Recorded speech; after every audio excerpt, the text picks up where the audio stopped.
All right, today we are going to do a cooling system pressure test on this Grand Marquis. So the idea behind this is we can pressurize the cooling system and check for any leaks that might be in the cooling system anywhere in there. So what we're going to do first, we're going to get our cooling system pressure tester, and we got to find a place that we can tap into. So generally you're going to do the radiator cap. So you're going to take the radiator or coolant bottle cap off. Then on this particular one, since it's not a traditional radiator cap, we have to find an adapter that will thread on. So we'll find this adapter, thread it on, and then this converts it to the traditional radiator cap quarter turn.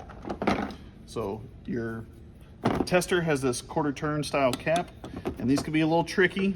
So you're gonna put it on a quarter turn, and this large wing nut, you're gonna turn that. And what I like to do is I like to turn it a couple turns to make sure that it's on all the way, okay?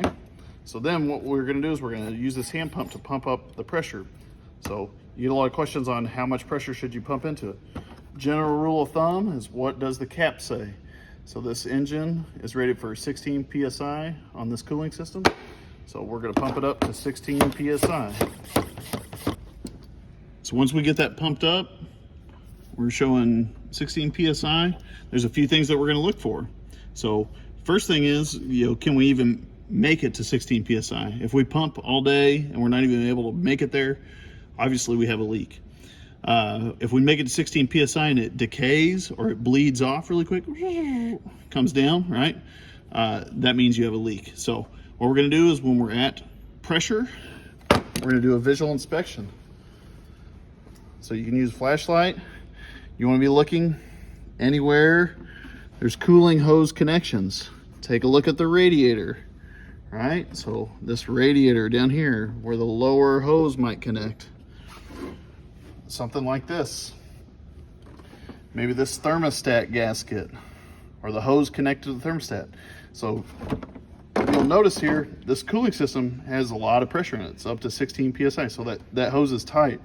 So you can be inspecting to see if this hose has any bulges or soft spots from damage. So take a flashlight, you're gonna look around, anywhere that there might be connections for the cooling system. Don't forget some less common ones, but our heater hoses back here at the heater, remember that's cooling system as well, so we need to check to make sure that that's not leaking. Those heater hoses can leak. Water pump on the engine, also a real common area. So you're looking at all those cooling system areas, okay? So what I like to do is I like to let it sit for 20-30 minutes or so, and we're gonna make sure that it doesn't decay. Some cooling systems might have a real hard to find leak, and you might need to do it with the engine warm or the engine cool. Sometimes I've pumped this up and let it sit overnight, and I'll come in the next morning and there's a big puddle of coolant. So once the engine gets all the way cool, it'll uncover that leak.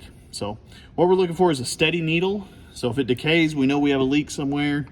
Do double check your adapters. Like this one is using an adapter here, so you want to make sure that you have that on snug. So sometimes that might give you a false negative, but make sure that that pressure doesn't decay off, and then check for any leaks along the way. So once your time has expired, this cooling system, you need to have the pressure relieved, because if you just pull this off real quick, it's going to give you a big overflow of coolant, and you're going to get all messy. So what I like to do is, you can take this big wing nut and we can slowly, if you watch that pressure and listen at the same time, we can bleed that off real slow, okay? So if you bleed it off really quick, it's going to make a big mess. So we want to bleed it off slow, back to atmospheric pressure. And then what I do is I'm going to do quarter turn on this guy to where it's up on those little ramps, and we can take it off quarter turn, and we can remove our adapter. So another thing that's commonly overlooked on a cooling system pressure test is we need to pressure test this radiator cap, all right? So there'll be an adapter that you have to get. So we have that adapter here, so we're gonna screw that radiator cap onto the adapter. till it clicks, or quarter turn till it's tight, however that fits on, depending on the cap. Then we can put our tester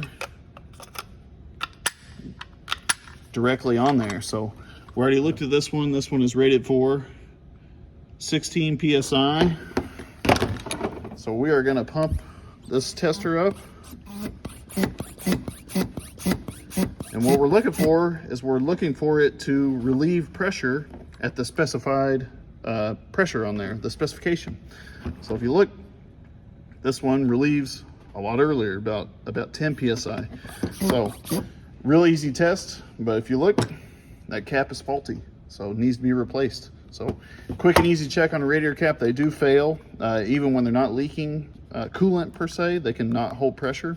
So you got to remember that pressure is there to help with the boiling point of the coolant. So really important detail. So once you're done with all that, it's pretty simple. Just put it all back up in the case. This particular car, we'd have to replace the radiator cap, but put it all back together and make sure, double check for leaks and top off that coolant as necessary. So that's easy as that.